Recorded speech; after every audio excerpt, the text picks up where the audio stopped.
사랑하는 성도님들, 수요예배 잘 오셨습니다.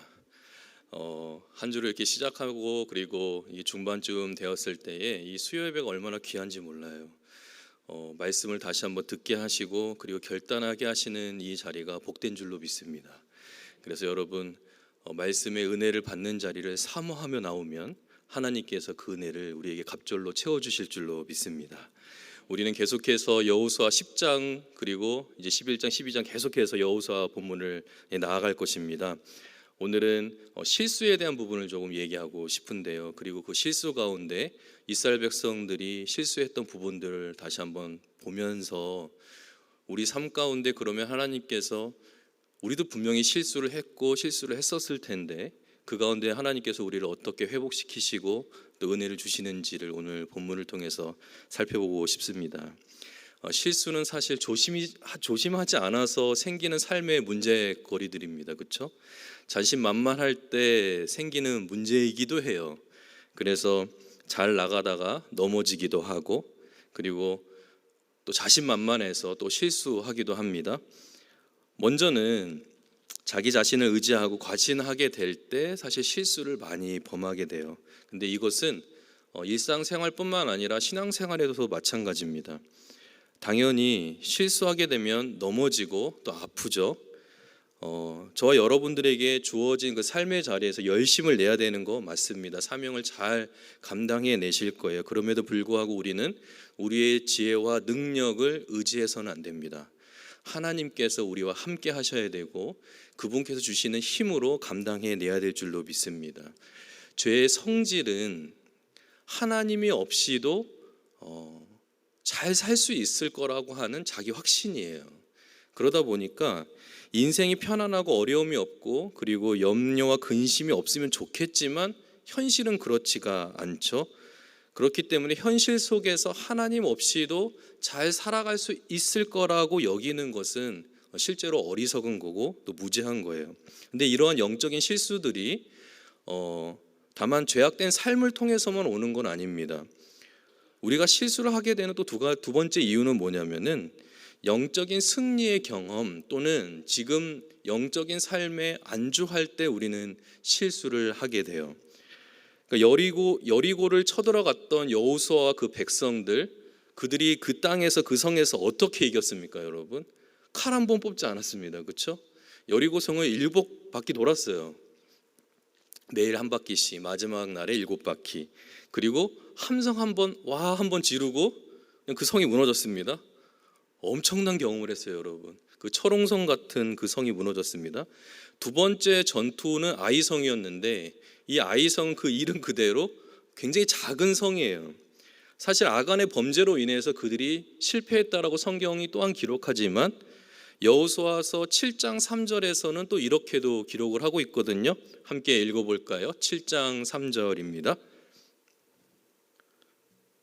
준비됐나요? 제가 읽어드리도록 하겠습니다. 제가 실수한 것 같아요. 이 본문을 안 드린 것 같습니다. 제가 한번 읽어볼게요. 여호수아에게로 돌아와 그에게 이르되 백성을 다 올라가게 하지 말고 2-3천 명만 올라가게 하소서. 아이를 치면 그들은 소수이니 모든 백성을 그리로 보내어 수고롭게 하지 마시게 하시고 라고 해요. 그러니까 아이성이 좀 작으니까 그 성에 그냥 2,000명, 3,000명만 올라가면은 충분히 이길 수 있을 거라고 자신하게 됩니다. 왜냐하면 여리고성에서 크게 이겼거든요. 그러니까 이 작은 성은 우리의 힘으로도 분명히 이길 수 있을 거라고 생각했어요. 그리고서 우리는 지난주에 9장을 넘어오면서 이러한 상태를 아주 잘 보여주는 본문을 맞이하게 됩니다. 이스라엘 백성들에게 기브온 민족이 주민이 찾아와요. 아주 낡고 허름한 옷을 입고 여호수아에게 찾아와서 뭐라고 얘기하냐면 우리는 먼 나라에서 왔는데 당신들이 이렇게 싸워서 이긴 소문을 우리가 들었다. 그래서 우리가 항복하러 왔는데 우리를 당신들의 종으로 삼아달라 이렇게 요구를 합니다. 여러분, 한 민족의 주민이 다 찾아와가지고 무릎을 꿇고 목숨만 살려주십시오. 그렇게 구걸을 하면 어느 누가 들어주지 않겠어요? 당연히 들어주겠죠. 그러니까 여리고성에서 싸운 것들 그리고 아이성에서 싸운 것을 보면서 화친을 맺어서 이들을 우리의 종으로 삼는 것도 괜찮겠다라고 생각했어요. 그런데 성경에서는 그 화친을 맺은 그거를 성경에서는 이렇게 평가합니다. 곧 성경의 평가는 하나님의 평가이잖아요. 아무리 기브온 민족이 목숨이 불쌍해서 그리고 그들의 꾀에 속아 넘어가서 그렇다 할지라도 성경은 아주 매우 냉정하게 이렇게 평가하고 있습니다. 여호수아서 9장 14절과 15절을 함께 읽어볼까요? 시작. 무리가 그들의 양식을 취하고는 어떻게 할지를 여호와께 묻지 아니하고 여호수아가 곧 그들과 화친하여 그들을 살리리라는 조약을 맺고 회중 족장들이 그들에게 맹세하였더라. 아멘. 어떻게 평가했냐면 무리가 그들의 양식을 취하고 어떻게 할지를 여호와께 묻지 않았다 이렇게 평가합니다. 그러니까 그들이 이들의 양식도 받고 물건도 받고 기본 민족 자체를 자신들의 종으로 내려놓을 때 그때 그 기브온의 그 민족들을 받아줄 때 그때 그들의 잘못이 무엇이냐면 하나님께 묻지 않았다는 거예요. 근데 그때 묻지 않고 그들을 받아들임으로 인해서 결국 어떤 일이 일어나냐, 오늘 본문에서 이 기브온 민족이 배신했다라고 여기고 아모리 족속의 5 왕이 연합을 지어가지고 기브온 민족을 진멸하겠다고 올라온 거예요. 그것을 다시 기브온이 오늘 본문에서 읽었다시피 여호수아에게 전가를 보낸 겁니다. 우리가 지금 위험하다, 도와달라. 당신들과 화친을 맺지 않았냐? 그러니까 굳이 하지 않아도 할 전쟁이 일어나게 된 거죠. 큰 실수를 범한 겁니다. 그런데 여러분, 여호와께 묻지 않았다라고 지금 성경에서 이렇게 평가를 하고 있잖아요. 이러한 사람이 후대에 한 왕이 등장합니다. 솔로몬 왕이 죽고 나서 르호보암 왕이 등장을 하거든요. 열왕기상 12장에 르호보암 왕이 등단을 하는데 그때 수많은 이스라엘 백성들이 이 르호보암 왕을 찾아와요. 그러면서 하는 말이 뭐냐면은 솔로몬 왕 때 건축을 너무 많이 했다. 우리의 짐을 좀 덜어달라. 힘들다. 이제 건축 좀 쉬고 좀 이따 합시다. 이렇게 이제 권유를 한 거죠. 그래서 르호보암이 이제 솔로몬의 신하들, 그러니까 늙은 신하들한테 가서 이렇게 묻습니다. 이만저만해서 이제 수고를 놓아달라고 하는데 어떻게 할까요? 라고 물었더니 그 솔로몬의 신하들이 맞는 말입니다. 좀 쉬게 해주십시다. 이제는 조금 백성들이 쉬고 가면 좋겠습니다. 이렇게 얘기해요. 그리고 젊은 신하들, 그러니까 자기와 같이 공부하면서 자라왔던 동료 신하들에게 이렇게 물어봅니다. 어떻게 할까? 그랬더니 어떻게 하긴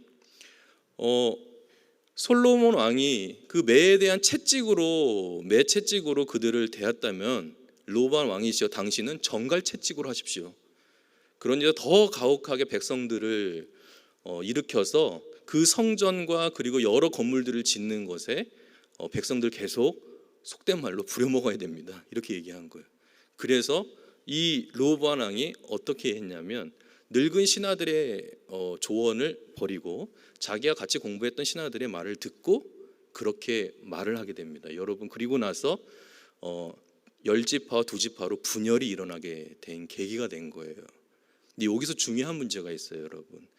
그럼 우리 이렇게 생각할 겁니다. 도덕적인 개념에서 늙은 신하들의 그 연륜을 믿었어야지. 그들이 참 지혜로웠는데 왜 그들의 말을 듣지 않았나? 그러면서 부모님과 그리고 연륜이 많은 사람들의 뜻을 구하는 것이 지혜로운 거야 라고 이렇게 생각하면 잘못된 거예요, 여러분. 거기 성경에서는 무엇을 얘기해 주고 싶은 거냐면 하나님께 묻지 않은 거예요. 하나님께. 르호보암 왕은 하나님께 묻지 않았어요. 그런데 다윗은 달랐습니다. 그 할아버지 다윗은 어떤 일이 있을 때마다 하나님께 쪼르륵 달려가서 하나님 어떻게 할까요? 전쟁에 올라갈까요 말까요? 올라가라. 그럼 올라갔습니다, 여러분. 그러니까 우리가 하나님 앞에 항상 기대하고 그리고 하나님 소망하는 것은 무엇이냐면 우리가 하나님께 항상 물어야 되는 거예요. 여러분의 삶의 아주 작은 것이라도 하나님께 묻기를 원합니다, 여러분. 여러분들의 기도 생활은 괜찮으세요? 제가 청소년 사역할 때 한 고등학생이 저를 찾아와서 심각한 상담을 했습니다. 목사님, 제가 어제 정말로 뻥 안 치고요, 목사님, 제가 30분 동안 기도를 했거든요. 그런데 예수님의 이름으로 기도합니다. 아멘을 못했어요. 그래서 이 친구가 제게 와서 묻는 말이 뭐냐면, 목사님 다시 해야 될까요? 아니면 하나님이 들으셨을까요? 이렇게 물은 거예요. 자, 여러분은 뭐라고 대답해 주시겠어요? 하나님이 들으셨을까요? 안 들으셨을까요? 그렇죠. 대답 못 하시겠죠. 그죠? 예수님의 이름으로 기도합니다. 아멘을 해야 뭐 이렇게 우편에 뭐 도장을 찍었다든지 뭐 우표를 붙였다든지, 우리는 주일학교 때 그렇게 배웠으니까 예수님의 이름으로 기도합니다. 아멘 해야 되지 않나? 그런데 다니엘서 9장 23절에 가면 다니엘이 민족을 위해서 기도하기로 작정했을 때 하나님께서 환상 중에 그 계획을 보여주실 때 이 다니엘이 하나님 앞에 무릎 꿇고 기도하려고 작정을 딱 했거든요. 그때 그 9장 23절에 가브리엘이라는 천사가 내려서 뭐라고 하냐면, 내가 기도하기로 작정할 즈음에 내게 명령이 내렸다, 이렇게 얘기해요. 무슨 말이냐면, 하나님께서 이 다니엘이 민족과 나라를 위해서 기도하려고 마음먹은 그 순간 벌써 응답을 하셨다는 얘기인 거예요.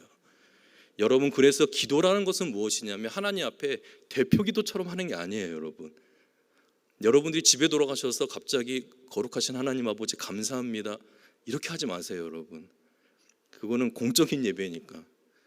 근데 우리 하나님은 그냥 아버지 하나님이라고 불러도 당신을 부르는지 아세요. 여러분, 네. 여러분의 입술로 하나님께 기도하는 그것, 사실 기도의 내용보다도 하나님은 기도의 내용이 정말 구술적으로 정말 좋고 아름답고 막 구슬이 흘러가는 것처럼 아름다운 언어로 기도하는 것보다 아주 순수하게 기도의 내용은 상관없이 그 사람이 하나님을 의지하고자 무릎 꿇을 때 그때 하나님의 응답은 임하는 거예요. 그러니까 우리가 하나님을 어떻게 찾고 있냐라는 것이죠. 그런데 오늘 10장에서 이 여호수아와 이 백성들이 실패하지 않았습니까? 굳이 화친을 맺어서, 사실은 속았잖아요. 아주 단단하게 속이려고 작정을 하고 왔으니까. 그런데 이렇게 속이는 그 상황 가운데 사실 안 속아 넘어갈 사람들이 어디에 있겠어요. 그런데 하나님께서는 분명한 건 무엇이냐면, 그렇게 실수한 그 백성일지라도 하나님께서는 그들을 도우신다는 사실이에요. 그래서 오늘 본문에서 두 가지를 살펴볼 건데, 첫 번째는 뭐냐면은 실수했어도 하나님의 약속은 변함이 없습니다. 여러분들이 어떠한 실수를 해도, 어떠한 실패를 경험을 해도 하나님이 여러분에게 하신 약속의 그 언약은 변치 않아요. 우리가 하나님과의 관계가 멀어지게 될 때, 예를 들면 이런 겁니다. 저도 그랬지만은 부모님이 많이 혼내시면 예전에 어머니가 하신 말씀이 실제 같아요. 뭐냐면, 너는 다리에서 주워왔어. 이 말이 여러분 세게 안 혼나 보셨어요?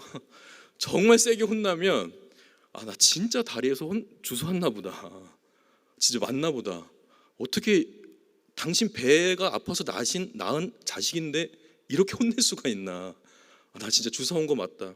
그러니까 어떻게 되냐면 부모와 자식 관계가 그렇게 소원해지고 멀어지는 것처럼 우리가 실패하고 어렵고 힘들 때 하나님의 관계가 이렇게 멀어져요. 소원해지는 거죠. 10장에서 벌어진 이 전쟁은 사실 여호수아와 그 백성들이 기본 주민을 살려두려고 자신의 생각대로 화친을 맺은 그 실수로 인한 겁니다. 그러니까 여호수아가 오늘 본문 앞줄을 보면은, 살펴보면 기도를 하지 않고 그냥 올라가요. 왜냐하면 자신들이 벌어놓은 실수잖아요. 그러니까 어쩔 수 없이 전쟁하려고 올라갈 수밖에 없는 것입니다.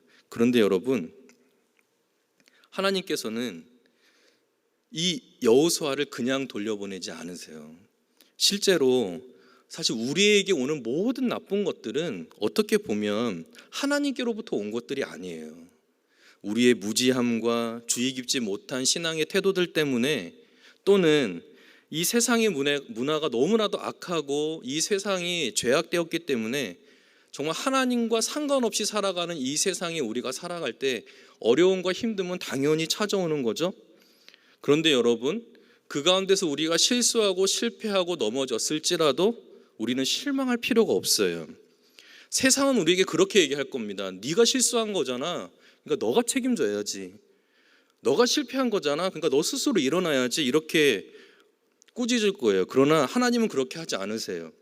우리의 실수까지도 실패까지도 끌어안아 주시는 분이세요. 정말 우리의 바보 같은 실패와 그 실수를 그냥 바라만 보시고 내버려둬, 너 알아서 한번 해봐 라고 얘기하시는 분이 아니라, 오늘 8절의 말씀을 다시 한번 읽어볼까요? 시작. 그때 여호와께서 여호수아에게 이르시되 그들을 두려워하지 말라. 내가 그들을 내 손에 넘겨주었으니 그들 중에서 한 사람도 너를 당할 자 없으리라 하신지라. 아멘. 아멘. 여호수아와 이제 군사들이 이제 기브온 민족을 구하러 올라가는데 기도도 하지 않았어요. 하나님께 묻지도 않았고 찾지도 않았습니다. 근데 올라가는 그 여호수아에게 지금 하나님이 뭐라고 얘기하시냐면, 마치 뒤통수에다가 대고 얘기하시는 것처럼, 걱정하지 마라, 두려워하지 마라, 내가 너와 함께 해주겠다는 약속을 하시는 거예요.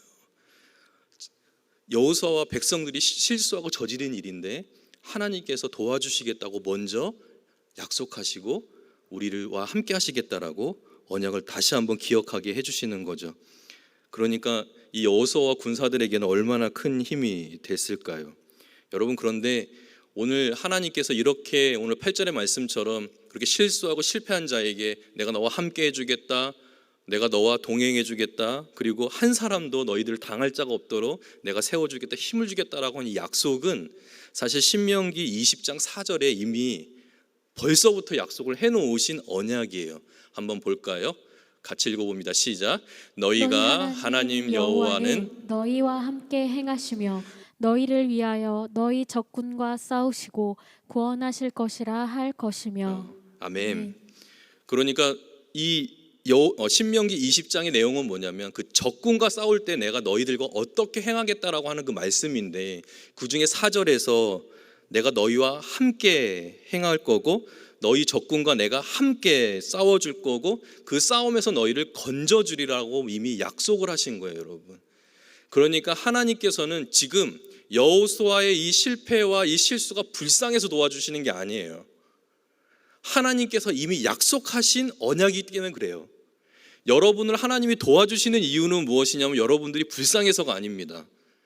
여러분들의 실패 속에 가여워서 여러분들 도와주시는 게 아니에요. 여러분은 하나님의 자녀이기 때문에 도와주시는 거예요. 여러분은 하나님의 백성이기 때문에 하나님께서 함께 하시는 거예요. 그러니까 우리가 생각해야 될 것은 무엇이냐면, 우리의 어떠함과는 상관없어요, 여러분. 여러분들이 어떻게 실패했는지, 어떻게 망가졌는지, 어떻게 넘어졌는지는 중요하지 않아요.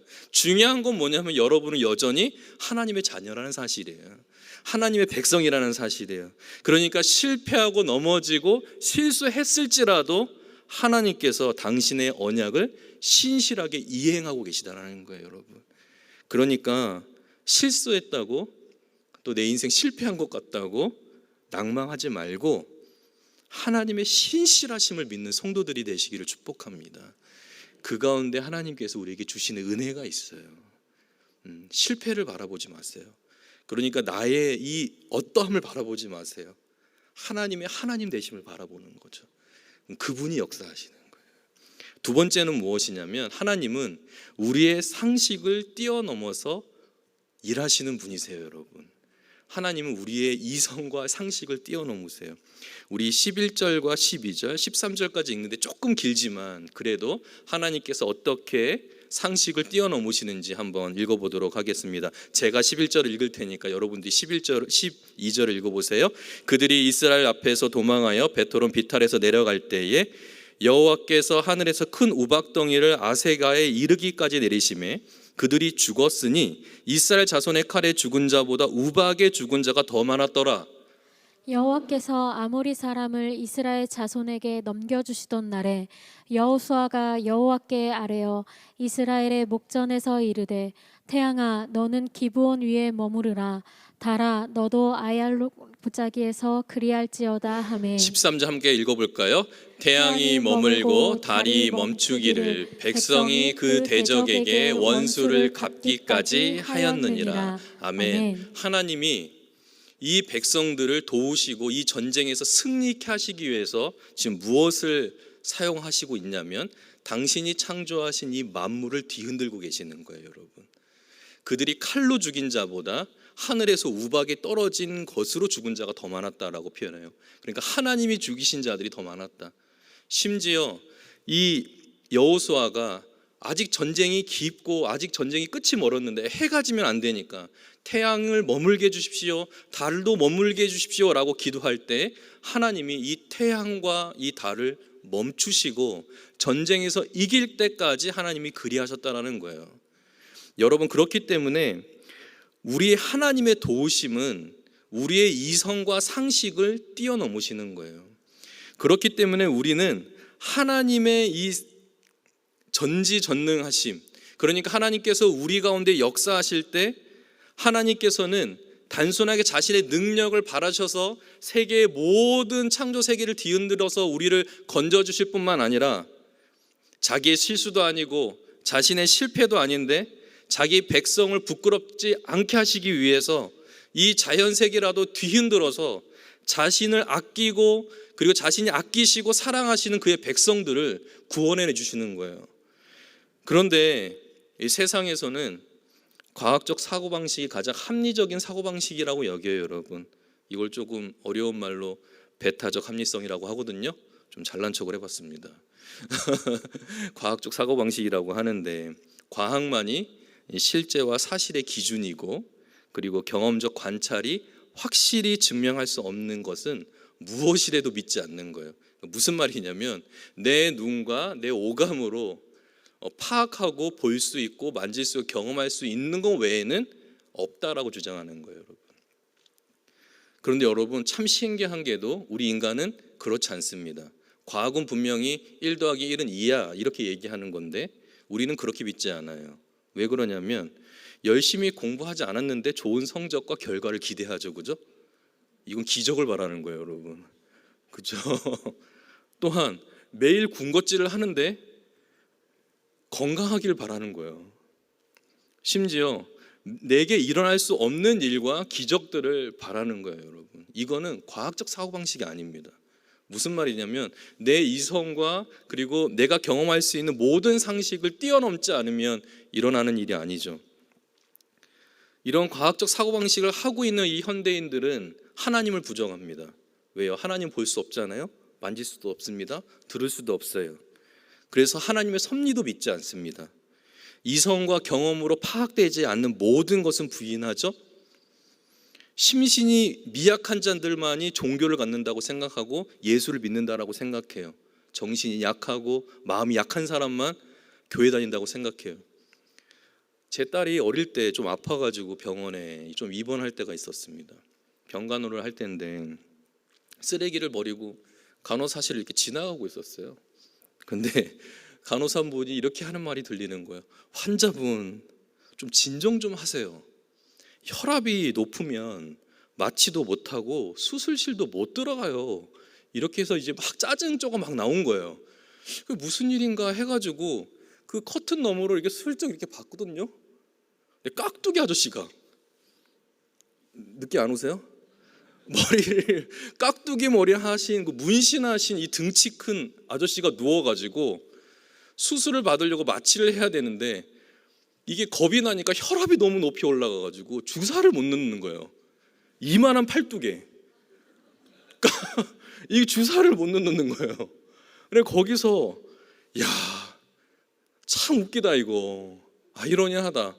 진짜 이렇게 무시무시한 그 깍두기 아저씨가 주사바늘 무서워가지고 벌벌벌 떠니까 혈압이 높아가지고 수술실을 못 들어가는 거예요. 무신론자들이 가장 무서워하는 게 뭔지 아십니까? 극심한 외로움이에요. 어떤 외로움이냐면 사람으로도 그리고 부와 명예로도 채워지지 않는 그 외로움. 신에게는 도움을 요청하고 싶은데 신을 인정하는 순간 자기가 그렇게 말해오고 믿어왔던 모든 신념을 부정해야 되잖아요. 그게 가장 무서운 거예요. 자기가 그렇게 믿어왔던 하나님은 계시지 않는다, 하나님은 없다. 그런데 내가 심신이 미약해지고 약해지면 내 스스로 믿어왔던 모든 것들을 부정하고 하나님의 계심을 인정하고 내가 이 약함 속에서 건짐을 받을 수 있도록 누군가가 나를 도와주고 일으켜줘야 하는데 아무도 그렇게 해줄 사람은 없고, 그런데 신이 있다면 나 한 번만 고쳐주십시오, 나 한 번만 일으켜 주십시오 라고 외치고 싶은데 외칠 수가 없는 거예요.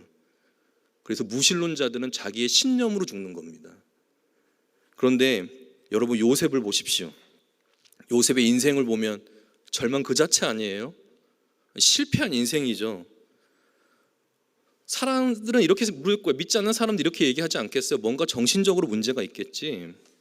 정말 주인의 아내를 탐했겠지. 스스로 자기 인생을 챙기지 못하니까 저렇게 망가진 거야 라고 생각할 수도 있어요. 어떤 사람이 요셉을 보고 그의 인생에서 소망을 두라고 얘기할 수 있겠습니까? 형에게 채색 옷을 자랑한 것으로 인생의 꼬리표에 꼬리에 꼬리를 물어서 여러 가지 사건들이 터져 나오잖아요. 형들이 자기를 구덩이에 넣고 어떻게 죽일지를 논하고 있었습니다. 노예 상인에게 팔렸어요. 보디발 아내에게 모함을 받아서 이제는 감옥에까지 들어가게 됩니다. 어쩌면 그 순간순간마다 요셉은 그렇게 생각했을 거예요. 그 채색 옷 자랑하지 말걸. 그거 자랑만 안 했으면 내가 여기까지 오지 않았을 텐데, 그 한순간에 그 정말 작은 어린아이의 그 실수가 그의 인생을 바꿔놓잖아요. 어쩌면 평생 후회했을지도 몰라요. 그런데 여러분, 요셉이 그렇게 모든 상황을 자기의 탓으로 돌리고 있을 때 하나님께서는 그를 자신의 계획 속에 두고 계셨어요. 여러분, 이게 기적이에요. 아무도 내 인생 걷어줄 수 없고, 이 실패하고 실수 많은 나 같은 이 인생 하나님께서 나를 도와주실까? 정말로 불신하고 살아왔던 그 인생들, 그런데 하나님께서는 그 요셉을 들어 쓰시기 위한 그 계획 속에 두시는 거예요.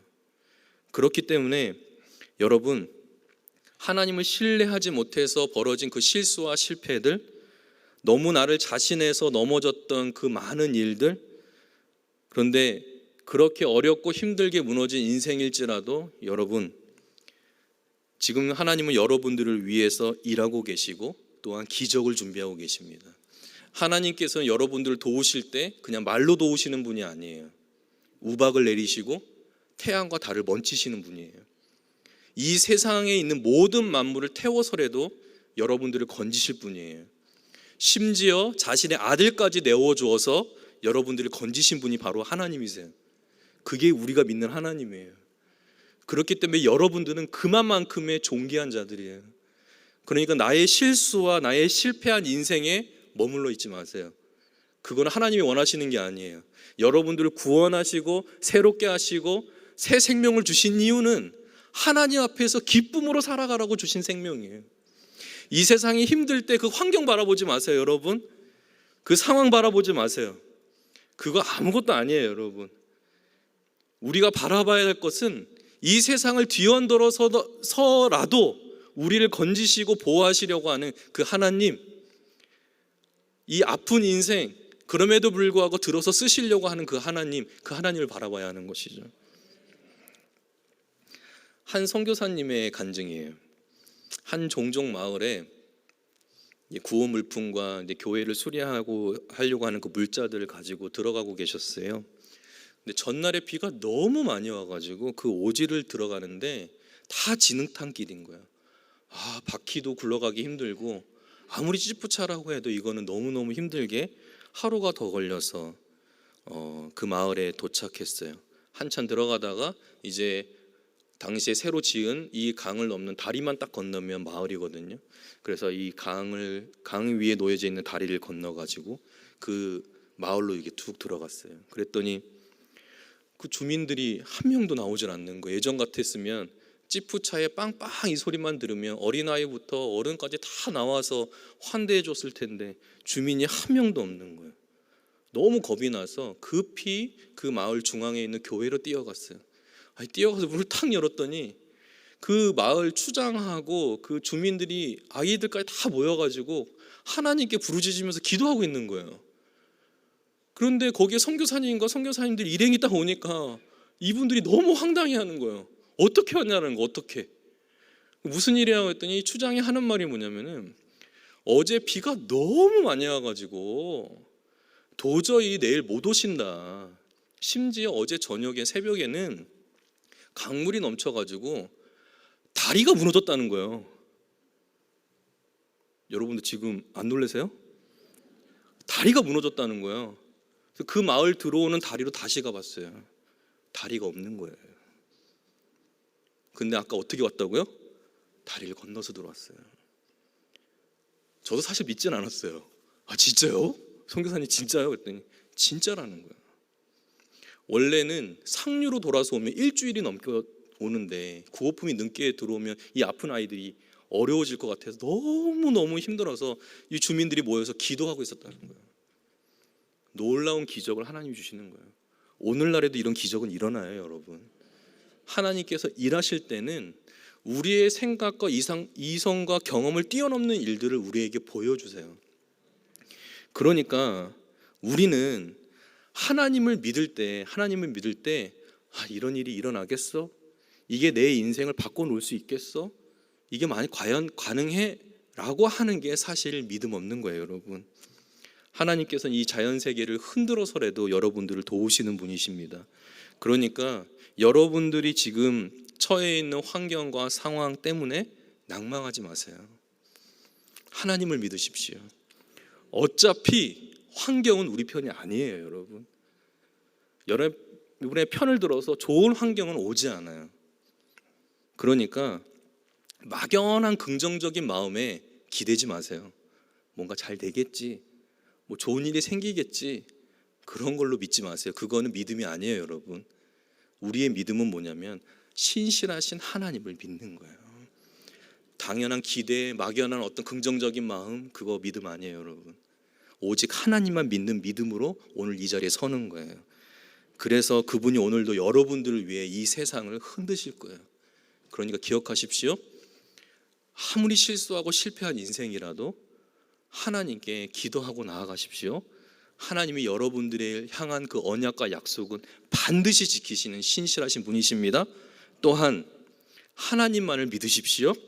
하나님은 이 세상 자연세계를 뒤흔들어서라도 여러분들을 건지시는 분이세요. 그러니까 그러한 신실하신 하나님을 믿고 나아갈 때 실수했어도 하나님이 여러분들의 인생을 책임지십니다. 여러분들은 그렇게 하나님의 보호를 받는 귀한 백성인들로 믿습니다.